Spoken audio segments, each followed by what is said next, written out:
하나님 말씀은 구약성경 잠언 28장 23절 24절 말씀입니다. 우리 같이 한 목소리로 함께 읽겠습니다. 사람을 경책하는 자는 혀로 아첨하는 자보다 나중에 더욱 사랑을 받느니라. 부모의 물건을 도둑질하고서도 죄가 아니라 하는 자는 멸망받게 하는 자의 동류니라. 아멘. 말과 사랑이라는 제목으로 말씀의 은혜를 나누고자 합니다. 우리들이 사용하는 말은 선한 말이 있고 악한 말이 있습니다.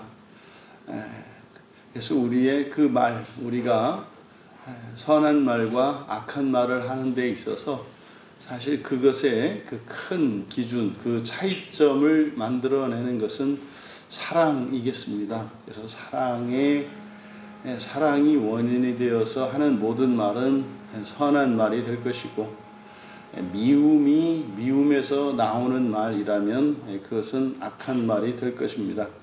그래서 오늘 본문은 정반대되는 두 종류의 말에 대해서 밝히고 있는데, 사실상 우리가 선한 말을 하고 다 사랑해서 사랑이 원인이 되어 선한 말을 하기를 바랄 것 같지만, 세상살이를 우리가 살아보면 그것이 오히려 더 드물고 어렵다는 사실을 발견합니다. 그래서 성경은 항상 우리가 이 세상을 선하고 의롭고 살아갈 수 있는 가장 중요한 기준은, 그 가장 중요한 원인이자 또 힘을 얻을 수 있는 것은 종말의 심판을 생각하는 것입니다. 그래서 인생의 마지막을 생각하지 않으면 우리가 지속적으로 선을 추구하면서 살아가는 것은 매우 어렵습니다.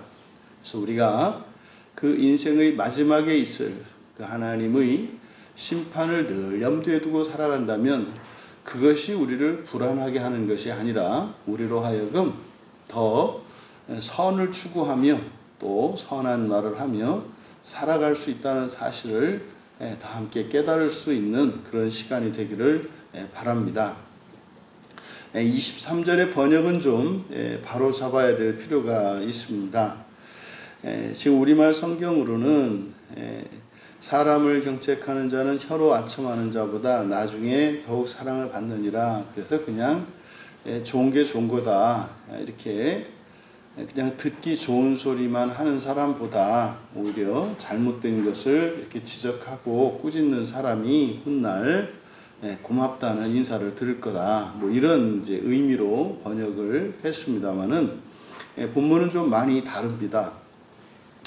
먼저 여기에 사람은 이제 아담입니다. 그래서 아담 사람을, 그런데 여기서 아담을 경책하는 자는 이렇게 되어 있습니다. 그런데 우리말 성경에 혀로 아첨하는 자보다, 여기를 혀로,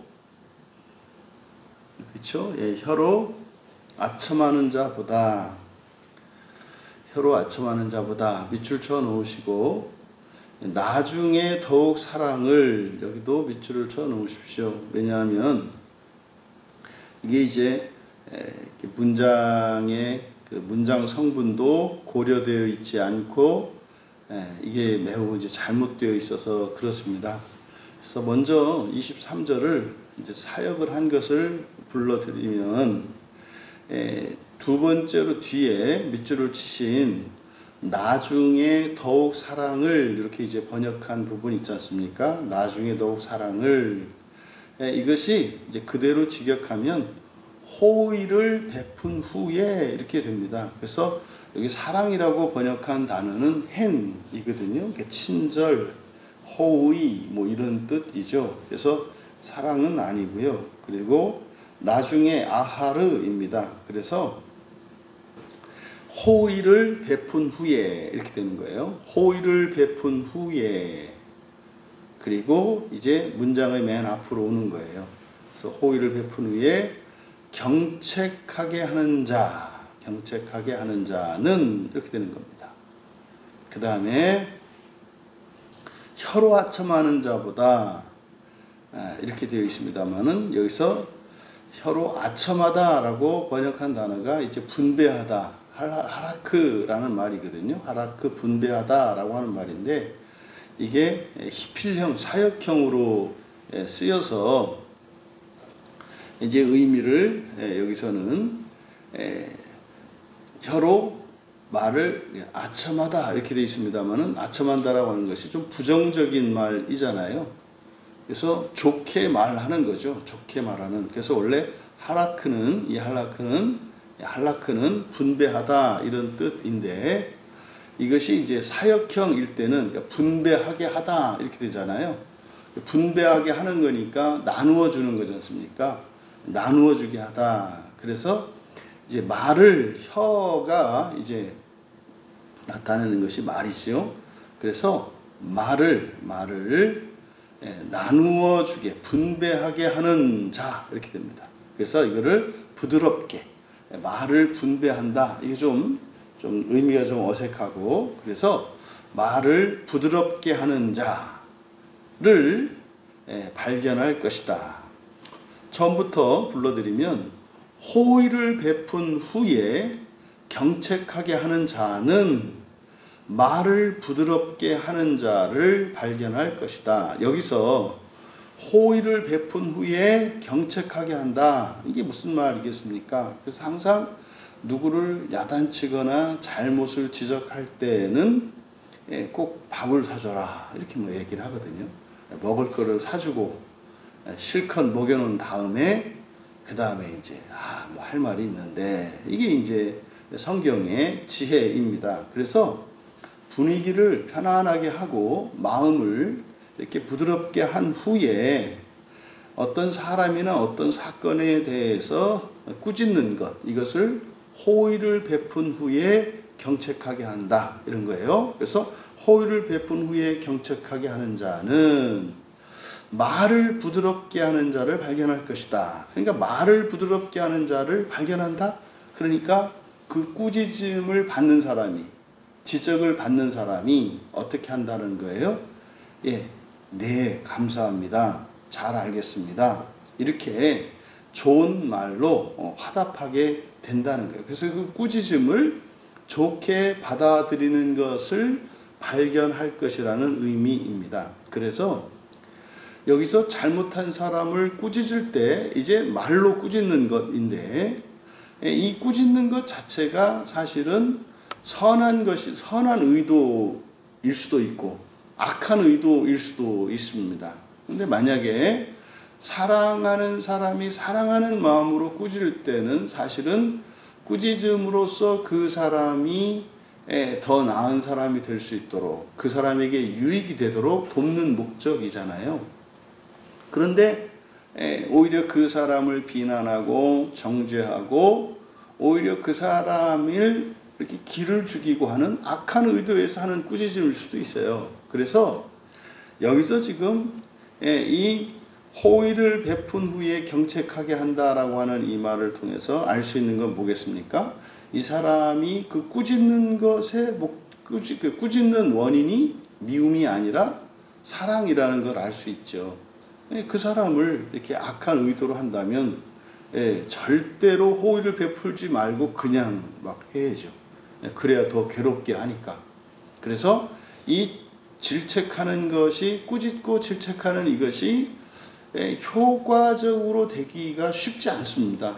그래서 굉장히 주의를 기울이라는 거죠. 그래서 지금 23절에서는 사랑의 동기가 되어서 꾸짖는다 할지라도 아무리 동기가 바르고 사랑이라 할지라도 또 결과까지 사랑의 열매가 맺지 않으면 그 의도가 이루어지지 않기 때문에 그래서 동기에서부터 그 과정과 결과에 있어서 선하게 사랑이 드러날 수 있도록 또 사랑의 열매가 맺을 수 있도록 사랑이 원인이 되어서 말을 해야 한다는 것을 23절에서 이야기를 합니다.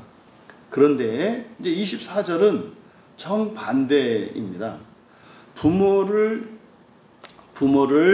여기서 부모의 물건을 도둑질하고서도 이렇게 아니라는 자는 이렇게 되어 있습니다만은 여기서 물건 가위표 치시고요. 예, 물건은 없습니다.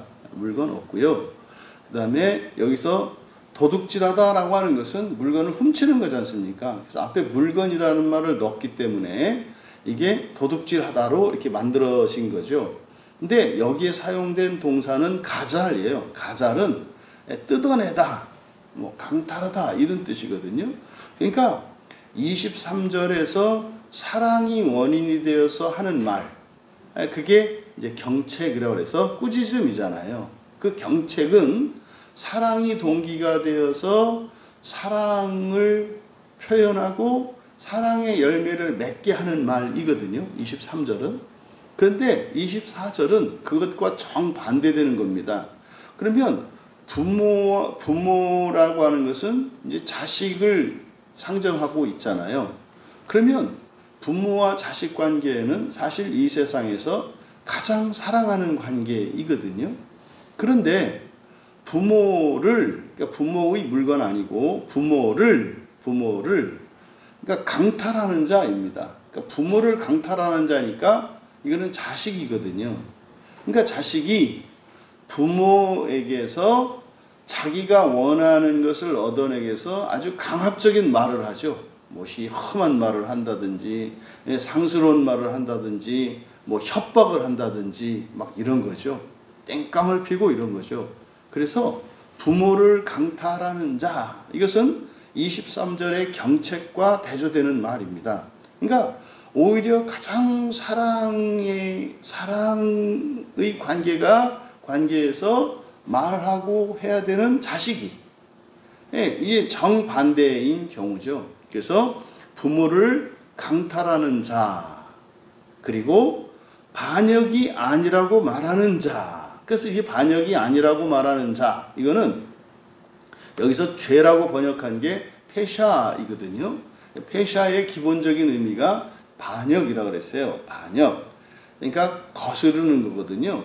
그래서 반역이 아니라고 말하는 자. 그러니까 자식이 부모에게서 자기가 원하는 것을 얻어내기 위해 수단 방법 가리지 않고 악한 말을 하는 자식의 경우에요. 그런 자. 그리고 그것을 반역이 아니라고 말하는 자. 이거는 그럴 수 있다고 생각하는 거죠. 그렇게 하는 자식이나 또 그렇게 할 수도 있다. 그렇게 하는 게 반역은 아니다. 그럼 뭐 그랬습니까? 뭐 부모가 잘못이라든지 이거는 도덕적 판단의 대상이 아니에요. 자식이 부모를 강탈한다? 이거는 도덕적 판단의 대상이 아니에요. 어떤 경우에도 이런 건 없는 겁니다. 극단적으로 부모가 악하고 자식이 착한 자식이라 할지라도 악하고 부모의 악함과 자식의 그 착함과 이런 행위, 자식이 부모를 강탈하는 행위는 인과관계가 없어요. 이건 이 자체로 불가능한 겁니다. 그러건 어떤 경우도 그럴 수 없는 거죠. 뭐 우리가 그런 거 아니겠습니까? 어떤 사람이 우리에게 해를 입혔다고 해서 그 사람의 생명을 뺏을 권리는 우리에게 없잖아요. 그건 없어요. 우리의 감정으로야 뭐 10번이라도 더 뭐 보복을 해도 시원치 않겠습니다만은 그것은 안 된단 말이에요. 그러니까 자식이 부모를 강탈하는 경우는 이거는 절대로 이건 인륜과 천륜을 거스르는 겁니다. 없는 거예요. 그런데 그것이 반역이 아니라고 말하는 자, 사실은 이게 지금 오늘날 세태거든요. 자식이라고 해서 왜 부모한테 그렇게 하면 안 돼? 뭐 지금 이 시대 정신이 그렇죠. 부모나 자식이나 똑같은 인격을 가진 동등한 평등한 인격적 주체라는 생각을 다 가지고 있죠. 그렇지 않아요. 성경은 그렇게 말하지 않습니다. 그래서 이 이 관계의 절대성이 깨어지게 되면 이 세상은 난장판이 됩니다. 그래서 부모와 자식의 관계에서 자식은 무조건 절대적으로 부모에게 복종해야 된다라고 하는 것은 단순한 가정윤리가 아니라 이 사회가 무너지지 않도록 하는 절대윤리거든요. 그래서 지금 여기서 부모를 강탈하는 자식이나 그것을 반역이 아니라고 말하는 자는 멸망당하게 하는 자의 동류다, 이렇게 됩니다. 부모를 강탈하는 자와 그리고 반역이 아니라고 하는 자는 멸망당하게 하는 자의 동류다. 그러니까 여러분, 여기서 멸망당하게 하는 자는 누구겠습니까? 사탄이죠. 사탄이죠. 그리고 그 사탄을 따르는 자들이죠. 이것은 이제 고린도전서 1장 18절에서는 십자가의 도를, 우리말 성경은 십자가의 도라고 되어 있습니다만 로고스죠. 예수님이 흔히 말하는 가상칠언이라는 거죠. 또 십자가의 그 말씀을 미련하게 보는 자. 여러분, 십자가의 말씀, 십자가의 그 말씀의 핵심이 뭡니까? 내가 죽을 테니 너는 살아라 예요. 내가 죽을 테니 너는 살아라. 내가 너의 죄를 가져갈 테니 너는 나의 의를 가져가라. 여러분, 이게 세상의 정신으로, 마귀의 정신으로는 이런 얘기 들으면 마귀가 쫓겨나가요. 상상만 해도 이거는 너무 불의해서 불의하고 불공정하고 부당한 것이기 때문에 아마 그래서 뭐 이렇게 귀신을 쫓아내는 이런 영화 같은 데에서 이렇게 십자가를 대면 그 마귀들이 이렇게 괴로워하나 봐요. 십자가를 보여주면 그 십자가의 말씀이 뭐예요? 그래, 내가 죽을 테니 네가 살아라. 이거는 이제 마귀는 이제 그런 걸 견딜 수가 없는 게 사랑이잖아요. 나 살기 위해서 너를 죽이리라. 뭐 이게 이제 마귀의 정신인데, 그래, 나를 죽이고 너 살거라. 이게 이제 견딜 수가 없는가 봐요. 그러니까 마귀가 사랑을 제일 무서워하는 거죠. 그러니까 지금 여기서 부모와, 그러니까 부모에게 불효하는 아주 패역한 그런 자식, 그리고 그러한 행동을 용납하려고 하는, 그래서 조금이라도 여지를 주는 이런 정신, 이런 사람들 전부 이게 뭐라는 겁니까? 멸망할 자와 동류다. 그러니까요, 개인의 인권이 어떻고 저쩌고 해서 뭐 학생들이 선생님한테 막 대들고, 어린 사람들이 어른들에게 막 그렇게 무례하고 못되게 하고, 이 집에서 자식들이 부모에게 대들고. 여러분, 이 세상이 지금 우리들이 그러면 이 말씀대로 하면은 그냥 뭐 마귀와 동류가 된 세상 아닙니까? 얼마나 우리가 이 심각한 상황에 처해 있는지 깨닫게 된단 말이에요. 그러니까 지금 본문에서는 바로 두 종류의 말에 대해서 말하는데, 바로 이렇게 마땅히 사랑이 원인이 되어서 사랑을 위하여 말해야 되는 자식조차도 이렇게 악한 말을 할 수 있고, 또 다른 사람의 유익을 위해서 이렇게 경책을 하는데도 불구하고 내가 돈과 마음과 시간과 힘을 들여서 그 사람이 노하지 않도록, 오해하지 않도록 그 교훈을 줌으로써 그 사람을 바로잡으려고 하는 이 사랑의 말. 여러분,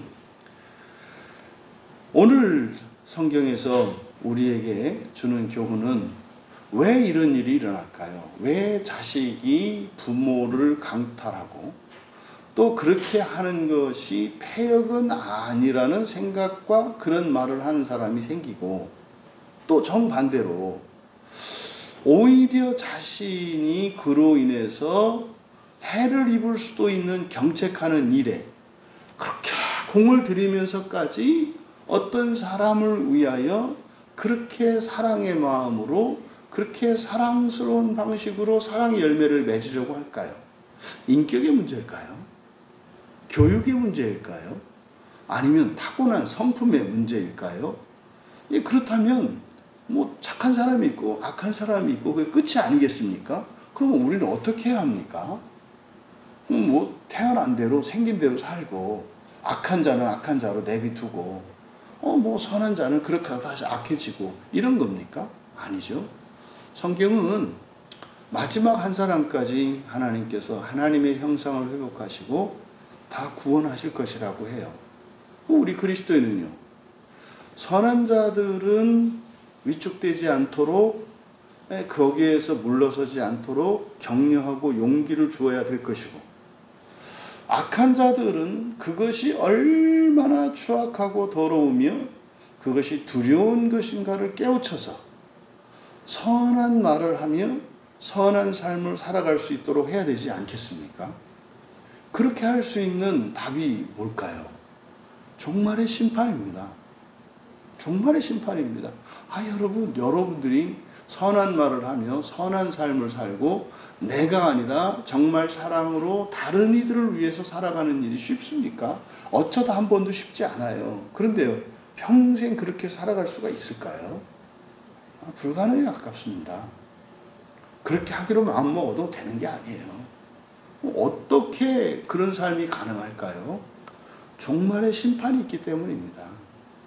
종말의 심판이 있기 때문입니다. 그리고 반대로 절대로 우리가 마땅한 말, 예의를 지키고 도리를 지키는 이러한 말들과 이러한 행동을 해야 되는 이유가 뭘까요? 종말이 있기 때문입니다. 종말이 있기 때문입니다. 여러분, 우리 그리스도인들은 구원받았고 구원을 이루어가는 성도들이잖아요. 그래서 구원받고 있는, 구원받는 성도 아니겠습니까? 구원받고 있다라고 하는 것은 종말을 아는 거잖아요. 마지막의 끝이 구원이 정말 지옥을 거치지 않는 구원이 있고 지옥을 거치는 구원이 있다는 걸 알지 않습니까? 우리가 현재 부당한 삶 속 환경 가운데 있을지라도 우리가 낙심하지 않고 선을 포기하지 않는 이유는 종말이 있기 때문입니다. 아무리 우리가 차별을 당하고 박해를 받을지라도 선한 말을 하고 선을 추구하며 사랑으로 살아가는 그 일은 지혜롭고 복됩니다. 그거는 제가 중요하겠습니까? 성경은 분명히 말씀합니다. 후회하지 않는다. 부끄러워하지 않는다. 오히려 그것을 영광스럽고 자랑스럽게 생각할 것이다 라고 약속을 합니다. 그래서 우리 구원받는 성도들은 이 세상의 정신에 휩쓸리지 마시고 마땅한 말이 뭐겠습니까? 예절을 지켜야 되고 또 경우에 합당한 말들로, 그리고요, 해야 할 말은 하고 하지 말아야 할 말은 하지 말아야 할 것입니다. 그냥 선한 것과 악한 것이 우리 입에서는 다 나오거든요. 여러분, 악한 것들은 가두어둬야 합니다. 일단 바깥으로 나오면 그것은 심판의 대상이 돼요. 왜요? 영향력이 있기 때문에 그래요. 말에는 힘이 있기 때문에 그래요. 어쩌다 실수로 했는데요. 당신은 실수를 했는지 모르겠습니다만 말에는 능력이 있어서 그 말은 반드시 악한 말은 악한 열매를 맺기 때문에 그거에 대해서는 책임을 져야 하는 겁니다. 그래서요, 선한 말과 악한 말을 가려서 할 줄 알아야 합니다. 두 번째로, 아무리 말이 합당하다 할지라도 결과도 합당한 열매를 맺도록 해야 한다는 사실을 기억해야 합니다. 23절에서 밝힌 것처럼 경책하는 것이, 교훈을 주는 것이, 또 옳은 소리를 하는 그것이, 또 그것이 사랑이 동기가 되었다 할지라도 사랑의 열매가 맺지 않으면 소용이 없어요. 그래서요, 아무리 그게 옳고 바른 소리고 유익한 소리라 할지라도 사랑이 없으면 아무것도 아니다.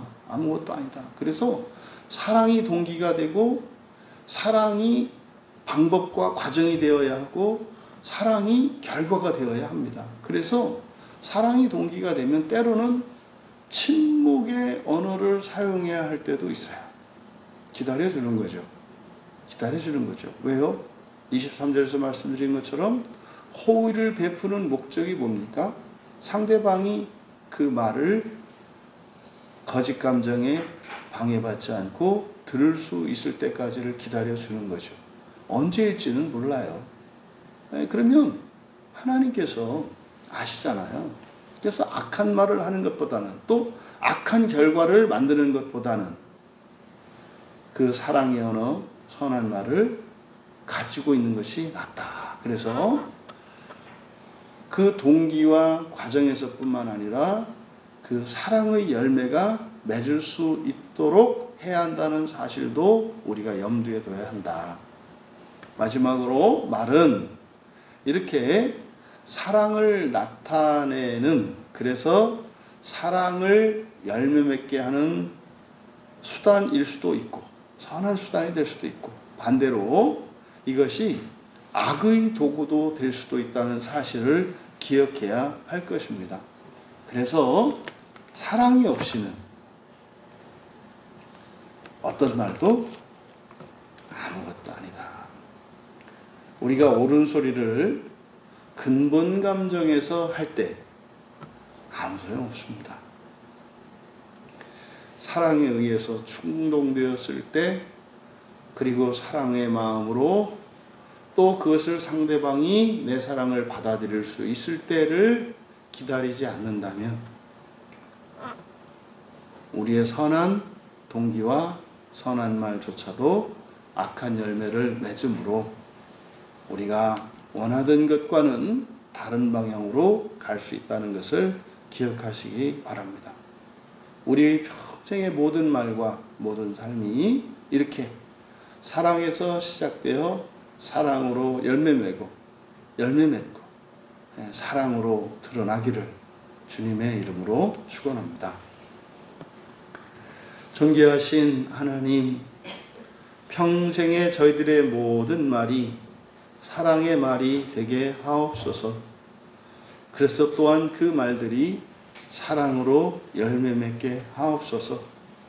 아직 때가 되지 않음으로 인하여 그 사랑의 말을 내 안에 품고 있을 때 그 사랑이 내 안에서 열매 맺게 하시고, 마침내 내 본성의 변화로 말미암는 다른 이들의 생각과 마음의 변화, 환경의 변화로 마침내 그 사랑의 말이 생명의 씨앗이 되어 누군가를 새롭게 하고 살릴 수 있는 것을 믿게 하시고 소망하게 하여 주셔서 조금도 서두르지 말게 하시고, 모든 사랑의 말로 나도 살고 이웃도 살리고 세상을 살리며 살아가는, 그래서 주님이 사셨던 것과 같은 동일한 삶을 살아가게 하옵소서. 감사하며 예수님의 이름으로 기도하옵나이다.